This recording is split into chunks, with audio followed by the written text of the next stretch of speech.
Salut les artistes! Dans cette vidéo, je vais vous montrer 12 choses à savoir sur le Canon M50. Ça va faire maintenant presque 4 mois que je possède le Canon M50 et je fais régulièrement, quasiment tous les jours, de la photographie et de la vidéo avec. Donc voilà, je vous parle des éléments qui me semblent importants à connaître avant de l'acheter, voire même si vous venez de l'acheter et que vous débutez dessus, ça va pouvoir vous servir. Il y aura des points négatifs et des points positifs.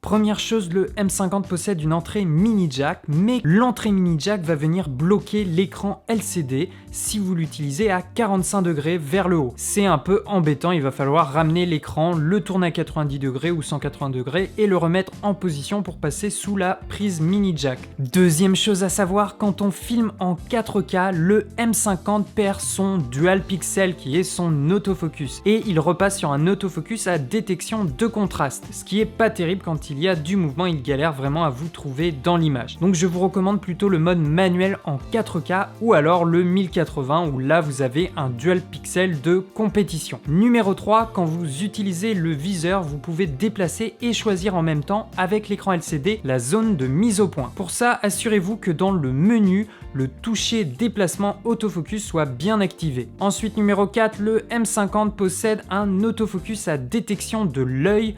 L'appareil va calculer l'œil le plus proche de la caméra en plus de la détection du visage. Donc c'est un élément supplémentaire pour affiner le point. Pour le sélectionner, vous allez dans méthode d'autofocus, puis vous allez sur suivi et détection du visage. Par contre, quand on passe en 4K, cette fonctionnalité n'est plus disponible. Cinquième chose à savoir sur le Canon M50, c'est le crop. Le crop, les amis, vous en avez entendu parler, c'est le plus gros défaut du M50. Quand vous filmez en 4K, il y a un crop d'1,6 qui vient s'additionner au crop du capteur APS-C qui est lui aussi d'1,6 par rapport à un 24-36. Déjà, ça complique un peu les choses et si vous utilisez en plus de ça le premier niveau de stabilisation, vous avez un crop additionnel et encore un autre crop avec la stabilisation optimisée. Hashtag fini les courtes focales. Donc éventuellement, évitez au moins d'activer la stabilisation numérique et si vous faites de la 4K, eh bien il va falloir se reculer. Mais toutefois, ça reste possible et personnellement, j'utilise beaucoup plus la 4K que le 1080. Sixième point, la stabilisation. La stabilisation sur le M50 peut être légèrement compliquée à comprendre au début. Le M50 vous propose deux types de stabilisation. Une stabilisation optique IS, donc Image Stabilization, activable dans le boîtier pour certaines optiques EFM. Là, vous avez un plan sans et avec la stabilisation. Pour les objectifs EF, EFS, ce paramètre n'est plus disponible, donc il va falloir l'activer sur l'objectif quand évidemment il en est équipé. Ça, c'est la première chose concernant la stabilisation.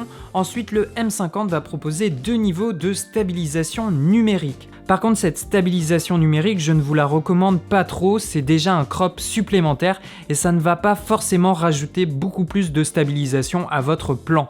La stabilisation optique est déjà suffisamment efficace. Septième point, le slow motion. Vous pouvez faire un peu de ralenti avec le M50. Alors pas en 4K parce que vous êtes limité à 25 images par seconde, mais en 1080, vous pouvez monter à 60 images par seconde. Et on va pouvoir ralentir au moins de 2 fois notre vitesse. Et puis le M50 propose également une cadence d'image à haute vitesse, montant à 120 images par seconde. Par contre, la résolution repasse en 720p. On pourra avoir une qualité meilleure, mais ça n'empêche que vous pouvez capturer quelques scènes fort bien sympathique avec cette fonctionnalité. Huitième point, le C-RAW. Le M50 est le premier boîtier à être équipé de ce nouveau format RAW, le C-RAW. C'est un format qui est 30 à 40% plus léger que le RAW classique. Mais pour lire et développer ce fichier, vous allez avoir besoin des dernières versions de Lightroom, Photoshop ou encore Digital Photo, qui est le logiciel de Canon. Donc si vous n'arrivez pas à développer vos RAW, c'est que vos logiciels ne sont pas suffisamment à jour. Neuvième point, la communication location sans fil. Comme beaucoup d'appareils, maintenant le M50 est équipé d'un mode Wi-Fi qui va nous permettre d'accéder et modifier les paramètres de prise de vue ou encore de déclencher une photo ou vidéo à distance sur un smartphone. Et puis il y a même une fonction de transfert automatique qui va télécharger automatiquement l'image après chaque prise de vue. Avec ces fonctions, vous allez pouvoir facilement partager vos photos sur les réseaux sociaux et tu vas même pouvoir activer la localisation des photos. 10e point, les menus guidés. Si tu n'y connais rien à la photographie, il y a des guides activables. Tu as le menu guidé qui va transformer le menu et t'expliquer à chaque fois ce que tu vas pouvoir trouver dans chaque catégorie du menu, ou encore le guide mode qui va t'expliquer avec des photos et un petit texte déroulant le fonctionnement de chaque mode de prise de vue. Donc on a un boîtier qui est à la fois très intuitif et très accessible pour les débutants. 11e point, il existe un mode de prise de vue silencieux.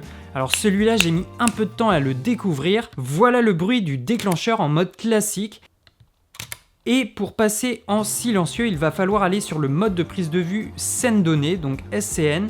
Puis tu cliques sur le bouton 7 au centre du trèfle et là tu vas pouvoir choisir le mode silencieux sans bruit d'obturation. Donc je vérifie que j'ai bien mon son et hop, on a une prise de vue totalement silencieuse. Par contre dans ce mode de prise de vue, les paramètres d'exposition sont gérés automatiquement. Et puis enfin, 12e et dernier point, sur le M50, on va pouvoir modifier les commandes personnalisées. Pour ce faire, vous allez dans le menu, ensuite vous allez sur la 3e catégorie avec la clé à outils et puis dans le 5e onglet, on a une fonction personnalisée.